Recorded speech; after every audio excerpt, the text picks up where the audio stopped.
Hukukumuzda tüm davalar ya da tüm talepler belli zaman aşımı sürelerine tabidir. Bu süreler genel olarak hukuk davalarında yani alacak davalarında 10 yıl olarak düzenlenmiştir.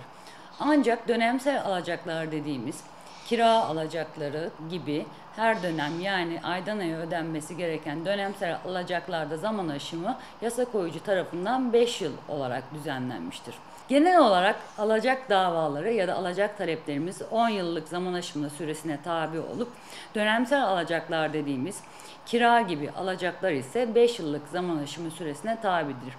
Eser sözleşmesinden kaynaklanan alacaklar 5 yıllık zaman aşımına tabi olduğu gibi sebepsiz zenginleşmeden kaynaklanan alacaklar da 1 yıllık zaman aşımı süresine tabidir. Zaman aşımı süresi içerisinde alacağımızın hukuken yani hukuk yolları vasıtasıyla talep edilmemesi halinde alacağımız varlığını şeklen korumuş olsa bile artık borç eksik bir borç hale gelmiş olur.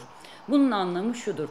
Eğer süresinde mesela diyelim bir 10 yıllık süre içerisinde biz alacağımızı talep etmedik ve 11. yılda borçludan alacağımızı talep etmek üzere bir dava açtık. Davada borçluyanın ilk itiraz olarak zaman aşımı itirazında bulunması durumunda mahkemece borcun eksik borç haline gelmiş olması sebebiyle esasa dahi girmeden alacağın varlığı zaman aşımına uğramış olduğundan bahisle davanın reddine karar verecektir. Bu nedenle her bir alacağın hukuk sistemimizde tabi olduğu zaman aşımı süreleri dikkate alınarak yasal yollara başvuruda gecikmemek gerekmektedir. Aksi durumda alacağın varlığı zaman aşımına uğramış olduğu için yapılan itirazla eksik borç durumuna gelen bu borcun alacaklıdan tahsili de imkansız hale gelecektir.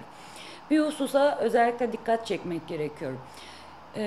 Trafik kazaları gibi özel kanunlarda düzenlenmiş olan bazı tazminat alacaklarında bu süre çok daha kısa zamanlarla sınırlanmış bulunmaktadır. Trafik kazalarında şayet kazanın meydana gelmesine sebep olan olaylar bir ceza yargılamasını gerektirip de ceza zaman aşımına tabi değilse ve hukuk davasını ilgilendiriyorsa sadece bu tür karayolları trafik kanununa bağlı doğacak tazminat davaları 2 yıl süre içerisinde zaman aşımına uğramaktadır.